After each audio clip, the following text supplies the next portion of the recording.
inyong lahat? Bago tayo magsimula, ay magsitayo muna ang lahat para sa isang panalangin. Ginoong Cruz, maaari mo bang pangunahan ng ating panalangin? Amen. Muli, magandang umaga, grade 7 silang. Ako nga po pala ang inyong guro na si Teacher Tinia. Bago tayo umupo, ay pakipulot muna ng mga basura na nasa sahig at pakiayos ng inyong upuan upang kayo ay makapag-focus ng maayos sa ating talakayan. Meron bang lumiban sa klase natin ngayon? Wala po, teacher. Mahusay at maganda ang inyong pinapakita na kayo ay masipag pumasok at gustong matuto. Dahil dyan, tingnan nyo ang inyong katabi at sabihin, masaya ako dahil nandito ka ngayon. Magaling! Palakpakan naman natin ang ating sarili. Bago tayo magsimula, ay sino nakakaalala ng ating tinalakay noong nakaraan? Yes, Ginoong Chongzon. Tama! Ang ating tinalakay ay tungkol sa pandiwa. Ngayon, sino ang makakapagsabi sa akin kung ano ang paksa na ating tatalakayin? Yes, Binibining Alkalde. Tungkol sa pang-abay. Tama! Ang paksa na ating tatalakayin ay tungkol sa pang-abay. Ngunit bago ang lahat, ipapakita ko muna sa inyo ang ating layunin. Tandaan, makakamit lamang natin ito kung kayo ay makinig na mabuti sa inyong guro. Maliwanag? Opo, teacher. Magaling! Sino ang makakapagsabi sa akin kung ano ang kahulugan ng pang-abay? Yes, Binibining Lubado. Tama!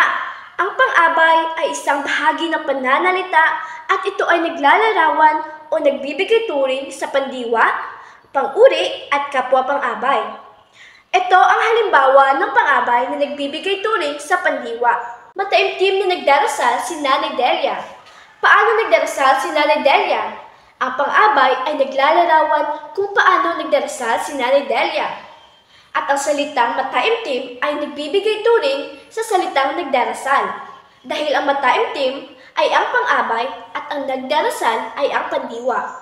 At binibigyan turing ng mataimtim ang salitang nagdarasal. Punta naman tayo sa pang-abay na nagbibigay turing sa pang-uri.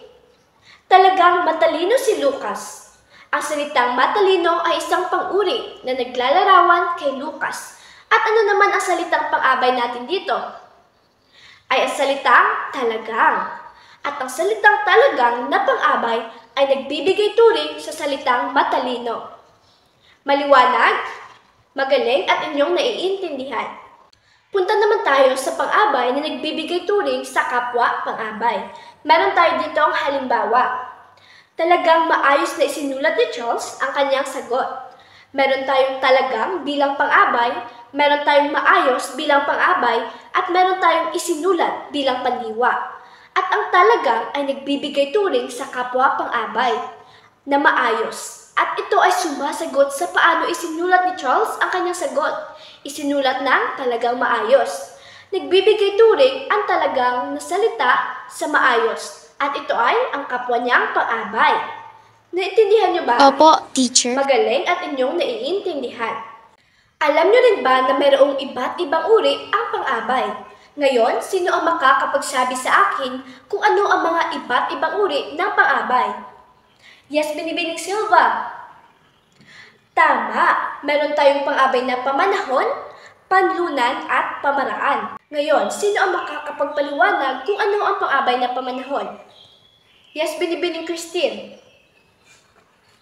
Tama, ang pang-abay na pamanahon ay nagsasaad ng panahon, kung kailan ginawa ang kilos ng pandiwa, at ito ay sumasagot sa tanong na kailan.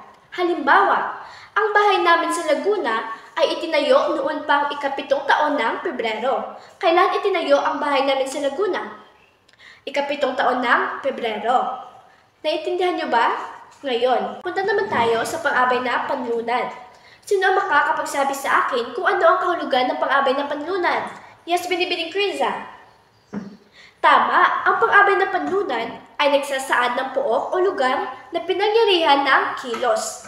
Sinasagot ito sa tanong nasaan at nasaan. Halimbawa, Sa Cebu matatagpuan ang masasarap na lechon. Saan matatagpuan ang masasarap na lechon?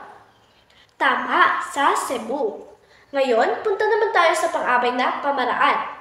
Ito ay nagsasaad kung paano ginaganap ang kilos na sumasagot sa tanong na paano. Halimbawa, mabilis tumakbo ang mga bata sa paligsahan. Paano tumakbo ang mga bata? Tama, ito ay mabilis. Alam niyo ba na marami pang iba't ibang uri ang pang-abay? Ngunit nag-focus muna tayo sa tatlo at iniisa-isa natin upang mas maliwanag para sa inyo. Naintindihan? Mabuti. Ngayon, tingnan natin kung nauunawaan niyo ba talaga ang ating diskusyon sa araw na ito. Tukuyin sa pangungusap kung anong uri ng pang-abay ang sinalungguhitan.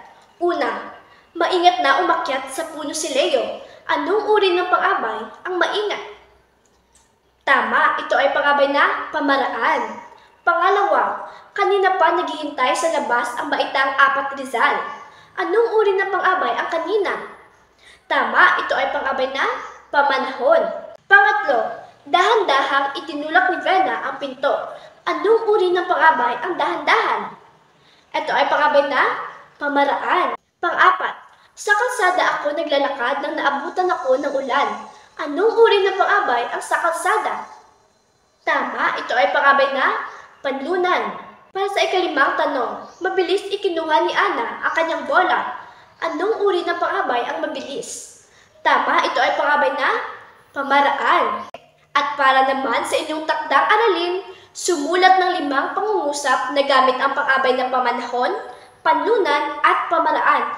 Isulat ito sa inyong kwaderno at sa susunod nating pagkikita ay ating itong iwawastuhan. Maraming salamat sa inyong pakikinig at mabuhay kayong lahat.